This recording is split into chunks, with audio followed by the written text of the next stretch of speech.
नमस्कार दोस्तों, welcome to my channel Social Seva. देखिए, आज हम बात करेंगे जब आप कोई ज़मीन लेते हैं या फिर आपका कोई रिलेटिव कोई ज़मीन किसी को रजिस्ट्री करवा देता है और उसका म्यूटेशन भी हो जाता है। म्यूटेशन होने के बाद भी, इंतकाल होने के बाद भी आप किसी रजिस्ट्री को कैसे कैंसिल करवा सकते हैं।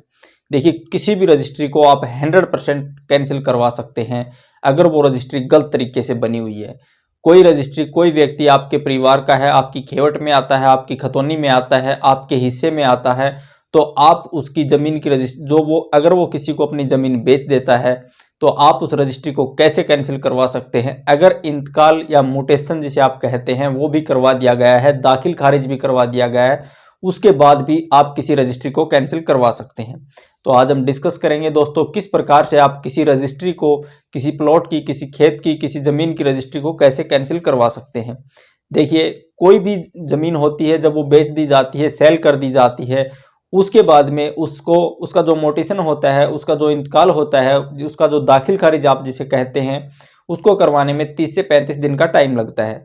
इस दौरान आपको लगता है कि आपके परिवार से किसी सदस्य ने जो गलत ज़मीन थी वो रजिस्ट्री किसी के नाम करवा दी और आपको पता चलता है कि इस व्यक्ति ने इससे ज़मीन बेच दी और उसने उसके नाम करवा दी तो, और रजिस्ट्री करवा दी, तो आप क्या अगर किसी प्रकार से वो व्यक्ति 420 करके फ्रॉड तरीके से वो ज़मीन नाम करवाता है तो आप उसके लिए आप दाखिल खारिज को रोक सकते हैं। आपको तहसील कार्यालय में आवेदन देना होता है कि ऐसे ऐसे इस व्यक्ति ने, ये मेरे परिवार से था या जो भी कोई व्यक्ति था, उसने ज़मीन इस व्यक्ति की रजिस्ट्री करवा दी जो कि गलत है, प्लीज़ इस दाखिल खारिज को रोक दिया जाए। देखिए, इसको रोकने के लिए कोर्ट का प्रोसीजर होता है, वो मैं आपको किसी दूसरी वीडियो में बताऊँगा। तो दोस्तों, 30 से 35 दिन के अंदर आपको तहसील कार्यालय में पटवारी के पास एक आवेदन देना होता है कि इस व्यक्ति की जो ज़मीन की रजिस्ट्री हुई है उसका दाखिल खारिज न किया जाए और इसको रोका जाए। ये ज़मीन में हमारा हिस्सा है या इस व्यक्ति से इसने गलत तरीके से ज़मीन प्राप्त की है। उसके बाद में अगर कोई व्यक्ति किसी व्यक्ति से ज़मीन लेता है और वो पागल व्यक्ति है, मतलब कोई मंदबुद्धि व्यक्ति है, अगर उससे ज़मीन की रजिस्ट्री करवा लेता है तो उस रजिस्ट्री को भी आप कैंसिल करवा सकते हैं।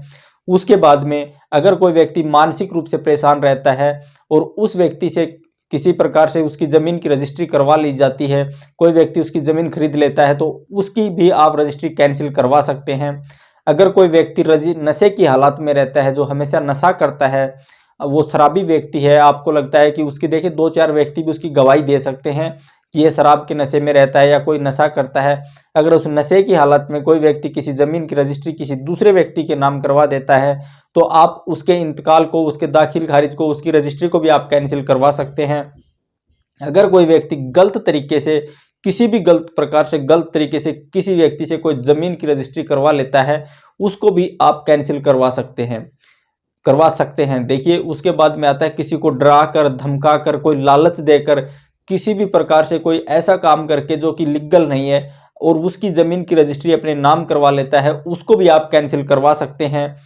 किडनैप करके, किडनैपिंग के द्वारा, लालच के द्वारा कोई भी ऐसा लालच दिया जाता है जिससे उसको लगता है कि ये मेरा भी ये काम बाद में कर देगा, मैं आज इसको मेरी ज़मीन नाम करवा देता हूँ, ऐसा कोई लालच देकर भी अगर ज़मीन की रजिस्ट्री करवाई जाती है तो उसको भी आप कैंसिल करवा सकते हैं। देखिए, ऐसे बहुत से कारण हैं, अगर आप चाहें तो किसी भी व्यक्ति की रजिस्ट्री को रुकवा सकते हैं, दाखिल खारिज को रुकवा सकते हैं, लेकिन उसका आपको कारण देना होगा। देखिए, कोई मानसिक रूप से परेशान व्यक्ति रहता है, उसकी आप मेडिकल सर्टिफिकेट दे सकते हैं। कोई मंदबुद्धि व्यक्ति है, उसकी मेडिकल सर्टिफिकेट दे सकते हैं। कोई नशे की हालात में रहता है, उसका आप प्रमाण दे सकते हैं, उसकी आप गवाही करवा सकते हैं। सर, ये ऐसे ऐसे ये व्यक्ति हमेशा नशा करता है, मेरे परिवार से है, इसको भुला चुपला कर इससे ज़मीन ले ली। आप इस प्रकार का बहुत से इसके इस प्रकार के एविडेंस दे सकते हैं जिससे साबित हो जाए कि इस व्यक्ति की रजिस्ट्री की जो ज़मीन है उसकी रजिस्ट्री धोखाधड़ी से करवाई गई है।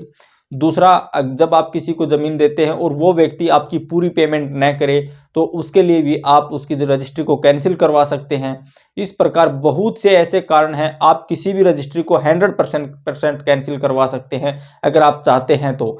उसके बाद में सबसे बड़ा कारण मैं आपको बताऊंगा दोस्तों, जैसे आपके परिवार में कोई व्यक्ति है, आपकी कोई पैतृक संपत्ति है, देखिए आपके परिवार से कितनी भी लंबी संपत्ति हो सकती है, चाचा, ताऊ, दादा, मतलब आपके जो रिलेटिव है, मतलब आपकी फैमिली जो बड़ी फैमिली है, अगर उसमें से कोई व्यक्ति ज़मीन बेचता है और कोई व्यक्ति दूसरी परिवार का, दूसरी समाज का कोई व्यक्ति उस जमीन को खरीद लेता है, उस जमीन को भी आप 100% कैंसिल करवा सकते हैं।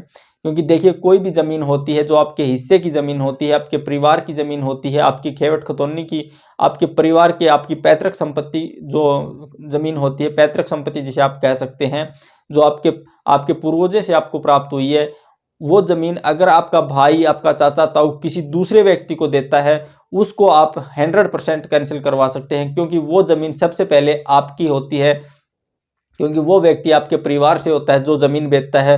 उसका एक कर्तव्य है कि वो सबसे पहले आपको जमीन दे। अगर वो आपको जमीन नहीं देता है, किसी दूसरे व्यक्ति को जमीन देता है, तो भी आप उसको कैंसिल, उस रजिस्ट्री को कैंसिल करवा के, उसके दाखिल खारिज को कैंसिल करवा के उस जमीन को प्राप्त कर सकते हैं। लेकिन इसके लिए टाइम पीरियड होता है, आपको जल्द से जल्द कोशिश करनी होती है। दोस्तों, मैं किसी दूसरे वीडियो में बताऊंगा कि कितने टाइम के दौरान आप किसी व्यक्ति की रजिस्ट्री को कैंसिल करवा सकते हैं। देखिए, मिनिमम जब आप इन दाखिल खारिज करवाते हैं वो 30 से 35 दिन का टाइम होता है, उसमें आप कैंसिल करवा सकते हैं।